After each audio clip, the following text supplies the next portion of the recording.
রাজনীতি থেকে অবসর নিয়ে দৃষ্টান্ত স্থাপন করতে চান বিএনপির মহাসচিব মির্জা ফখরুল ইসলাম আলমগীর।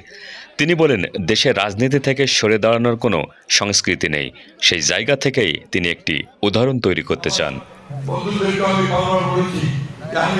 রাজনীতি থেকে অবসর নিতে চাই। আমাদের দেশে অবসর নেওয়ার কোনো প্রচলন নাই।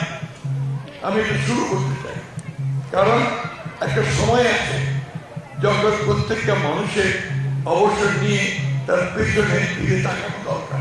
বুধবার রাতে ঠাকুরগাঁও পৌর শহরের গোপালপাড়া সরকারি প্রাথমিক বিদ্যালয়ের মাঠে এক নির্বাচনী সভায় এসব কথা বলেন তিনি। ঠাকুরগাঁও এক আসনে বিএনপি মনোনীত ধানের শীষ প্রতীকের প্রার্থী হিসেবেই বক্তব্য দেন মির্জা ফখরুল ইসলাম আলমগীর। 15 বছর কোন সুযোগ পাইনি আপনাদের উন্নয়ন, আপনাদের পরিবর্তন। তিনি বলেন, গত 15 বছরের জনগণের উন্নয়ন ও ভাগ্য পরিবর্তনের কোনো সুযোগ পাননি তিনি। এ সময় বিএনপির নেতাকর্মীরা নির্যাতন ও নিপীড়নের শিকার হয়েছেন বলে দাবি করেন।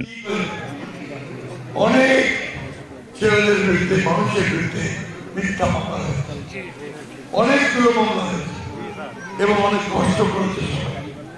আল্লাহর কাছে আজকে শুকরিয়া যে এই মামলাগুলো সবাই খারিজ করেছে। আগামী 12 ফেব্রুয়ারি একটি অবাধ, সুষ্ঠু ও নিরপেক্ষ নির্বাচন অনুষ্ঠিত হতে যাচ্ছে বলেও মন্তব্য করেন বিএনপির মহাসচিব। তার দাবি, এটি আন্দোলনের ফসল।